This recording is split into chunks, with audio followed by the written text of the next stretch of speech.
Baik, bismillahirrahmanirrahim. Assalamualaikum warahmatullahi wabarakatuh. Perkenalkan, nama saya Dalila Maisara NIM 030 akan menjelaskan tentang metodologi penafsiran Al-Quran. Baik, yang pertama saya akan menjelaskan tentang metode tahlili. Yang pertama, pengertian. Metode berasal dari bahasa Latin, yaitu berasal dari kata methodos. Kata methodos itu sendiri berasal dari akar kata meta dan hodos. Meta berarti menuju, melalui, mengikuti, sesudah, sedangkan hodos berarti jalan, cara, dan arah. Dalam Kamus Bahasa Indonesia, kata metode berarti cara teratur yang digunakan untuk melaksanakan suatu pekerjaan agar tercapai sesuai dengan yang dikehendaki. Cara kerja yang bersistem untuk memudahkan pelaksanaan suatu kegiatan guna mencapai tujuan yang ditentukan. Secara umum, tahlili bermaksud menjelaskan suatu pada unsur-unsurnya secara terperinci. Adapun definisi tafsir tahlili secara istilah adalah metode yang digunakan seseorang musafir dalam menyingkap ayat sampai pada kata perkatanya, dan metode musafir melihat petunjuk ayat dari berbagai segi serta menjelaskan keterkaitan kata dengan kata lainnya dalam satu ayat atau beberapa ayat. Baik, selanjutnya saya akan menjelaskan tentang urgensitas. Metode tafsir tahlili atau metode tafsir yang digunakan oleh para tafsir sepanjang masa memiliki banyak faidah yang beragam dan tujuan yang tinggi. Secara globalnya penulis jelaskan sebagai berikut. Yang pertama, metode ini meneliti setiap bagian nas Al-Quran secara detail, tanpa meninggalkan satupun, sehingga metode ini memberikan pengetahuan yang komprehensif mengenai ayat yang dibahas, baik kata atau kalimat, di mana metode ini menyajikan makna dan hukum yang terkandung dalam nas. Yang kedua, metode ini menyuruh peneliti dan pembacanya untuk mempelajari atau mendalami ilmu Al-Quran yang beragam. Untuk musafir menjelaskan ayat dari berbagai segi dengan metode tahlil ini. Yang ketiga, metode ini memperdalam pemikiran dan menambah kuat dalam menyelami makna ayat serta tidak puas hanya melihat makna global saja, sehingga metode ini membantu dalam meningkatkan kemampuan untuk beristinbat, memilih ragam makna, memilih pendapat yang kuat dari pendapat para ulama.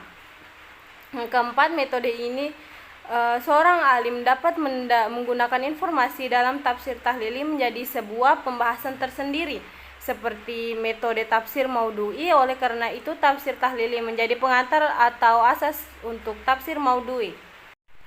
Selanjutnya, karakteristik. Adapun karakteristik yang pertama, musafir menguraikan makna yang terkandung dalam Al-Quran dari berbagai aspek penafsiran seperti pengertian kosakata, ide atau gagasan dalam kalimat, latar belakang turunnya ayat, asbabun nuzul, hubungan keterkaitan atau munasabah antara satu ayat dengan ayat yang lainnya, sebelum atau sesudahnya. Yang kedua, musafir menarasikan penafsirannya berdasarkan struktur urutan susunan ayat dan surat dalam mushaf Al-Quran mulai dari awal sampai dengan akhir. Yang ketiga, sebagai sebuah prosedur kerja, musafir yang menggunakan metode tafsir tahlili lazimnya melakukan 5 langkah sebagai berikut. Yang pertama, menjelaskan sebab-sebab turunnya ayat. Yang kedua, menerangkan munasabah. Yang ketiga, menganalisis kosakata dari sudut pandang bahasa Arab. Yang keempat, menjelaskan makna yang terkandung pada setiap potongan ayat dengan menggunakan keterangan yang ada pada ayat lain. Yang kelima, menarik kesimpulan dari ayat tersebut yang berkenan dengan hukum mengenai suatu masalah atau lainnya sesuai dengan kandungan ayat tersebut. Baik, selanjutnya saya akan menjelaskan tentang metode ijmali. Yang pertama, pengertian. Tafsir ijmali yaitu menafsirkan Al-Quran secara singkat dan global. Dengan metode ini, musafir berupaya menjelaskan makna-makna Al-Quran dengan uraian singkat dan bahasa yang mudah sehingga dapat dipahami oleh semua orang, mulai dari orang yang berpengetahuan luas sampai orang yang berpengetahuan sekadarnya. Dalam istilah lain, al-tafsir al-ijmali adalah penjelasan ayat yang dilakukan oleh seorang musafir berdasarkan tertib susunan surat ayat dalam Al-Quran. Terkadang seseorang musafir juga bisa membagi satu surah menjadi beberapa bagian ayat dengan menjelaskan makna dan isi kandungannya secara global serta mengaitkan makna lafal ayat dengan teks Al-Quran dan tafsirnya. Selanjutnya, urgensitas. Urgensitas metode ijmali yaitu menjelaskan makna ayat Al-Quran disesuaikan dengan tata tertib dalam mushaf. Penjelasan bisa dalam bentuk makna kata atau penjelasan umum, susunan kalimat asbabun nuzul, serta keterangan dari nabi, sahabat maupun tabi'in. Yang ketiga, karakteristik. Yang pertama adalah pensyarah yang melakukan penjelasan hadis langsung dari awal sampai akhir tanpa perbandingan dan penetapan judul. Yang kedua, penjelasannya yang umum dan cukup ringkas dikarenakan pensyarah tidak memiliki cukup ruang gerak untuk mengemukakan pendapat sebanyak-banyaknya. Baik, selanjutnya saya akan menjelaskan tentang metode mukaran. Yang pertama, pengertian. Metode tafsir mukaran adalah sebuah penelitian mendalam dan pengumpulan pendapat-pendapat berkaitan dengan tafsir-tafsir ayat atau surat Al-Quran yang memiliki hubungan tema yang sama. Kemudian dipelajari secara mendalam untuk mengenal perkataan yang lebih rajin atau kuat. Itu semua untuk mencapai petunjuk Al-Quran yang berkaitan dengan tema yang teliti. Baik, selanjutnya saya akan menjelaskan tentang urgensitas. Metode mukarannya itu menafsirkan ayat dengan cara perbandingan. Aspek yang diperbandingkan ada 3 hal, yang itu yang pertama perbandingan antara ayat, yang kedua perbandingan ayat Al-Quran dengan hadis, dan yang ketiga perbandingan penafsiran antar musafir. Yang ketiga, karakteristik. Yang menjadi karakteristik dalam metode ini adalah usaha penafsiran dengan cara perbandingan. Jadi, dapat disimpulkan bahwa jika suatu penafsiran atau suatu kitab tafsir tidak memenuhi atau tidak sesuai dengan ciri khas dari metode mukaran, maka secara otomatis kitab tafsir tersebut tidak dapat dikatakan menggunakan metode mukaran. Selanjutnya, saya akan menjelaskan tentang metode tematik. Yang pertama, pengertian metode tematik.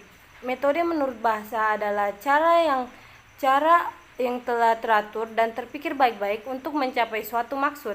Sedangkan tematik berarti topik atau yang dibicarakan. Jadi metode tafsir tematik adalah cara untuk menafsirkan Al-Quran berdasarkan pokok-pokok masalah. Kedua, urgensitas. Metode maudu'i berarti menghimpun ayat-ayat Al-Quran yang tersebar pada bagian surat dalam Al-Quran yang berbicara tentang suatu tema. Tafsir dengan metode ini termasuk tafsir dengan bi al-masur, dan metode ini lebih dapat menghindarkan musafir dari kesalahan. Yang kedua, dengan menghimpun ayat tersebut, seorang pengkaji dapat menemukan relevansi dan hubungan antara ayat tersebut.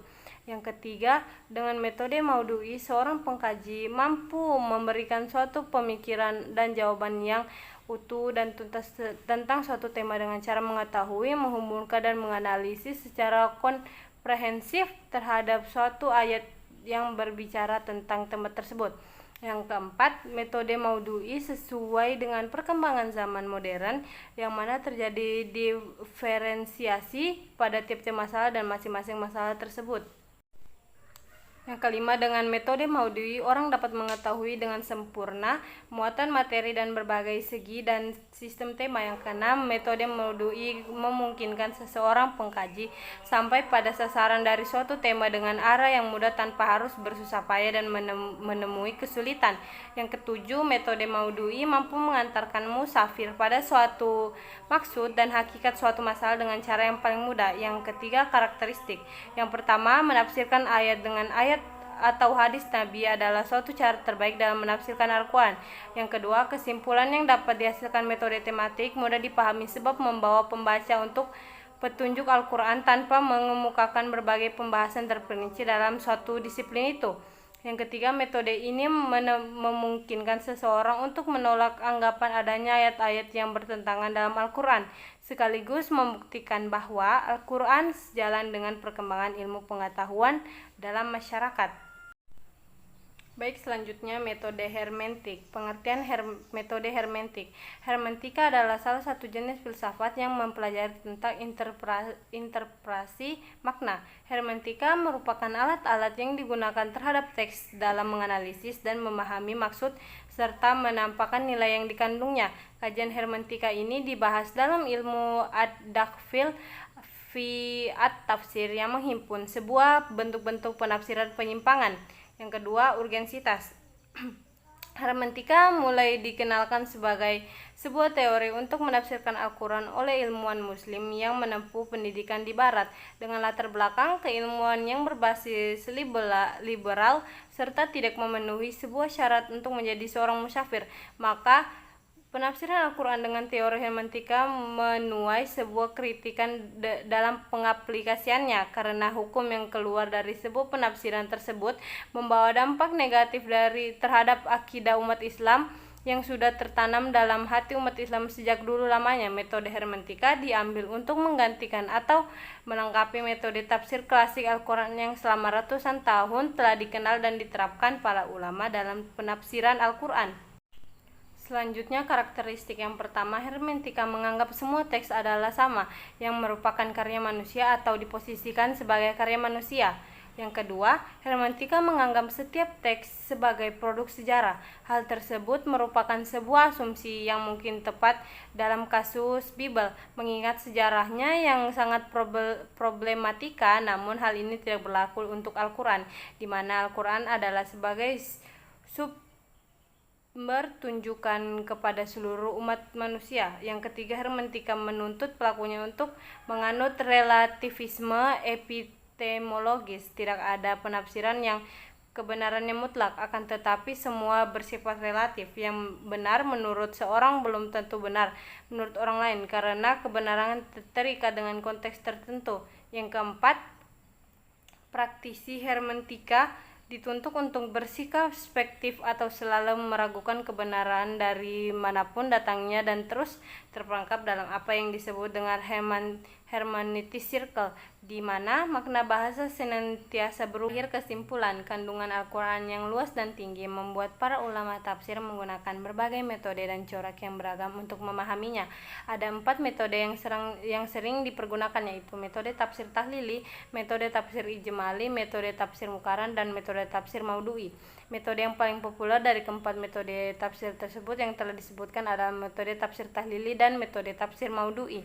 Metode tafsir maudu'i dan metode tafsir yang berusaha mencari jawaban Al-Quran dengan cara mengumpulkan ayat-ayat Al-Quran mempunyai tujuan yang satu, yang bersama-sama membahas topik atau judul tertentu yang menertibatkan sesuainya dengan masa turunnya selaras dengan sebabnya turunnya, kemudian memperhatikan ayat-ayat tersebut dan memperjelaskan penjelasan dan keterangan-keterangan dan kehubungannya dengan ayat-ayat yang lain, kemudian mengistibatkan hukum-hukum dari banyaknya metode yang telah kita bahas. Masing-masing metode mempunyai karakteristik yang berbeda-beda, dan itulah yang membuat keistimewaannya di dalamnya masing-masing.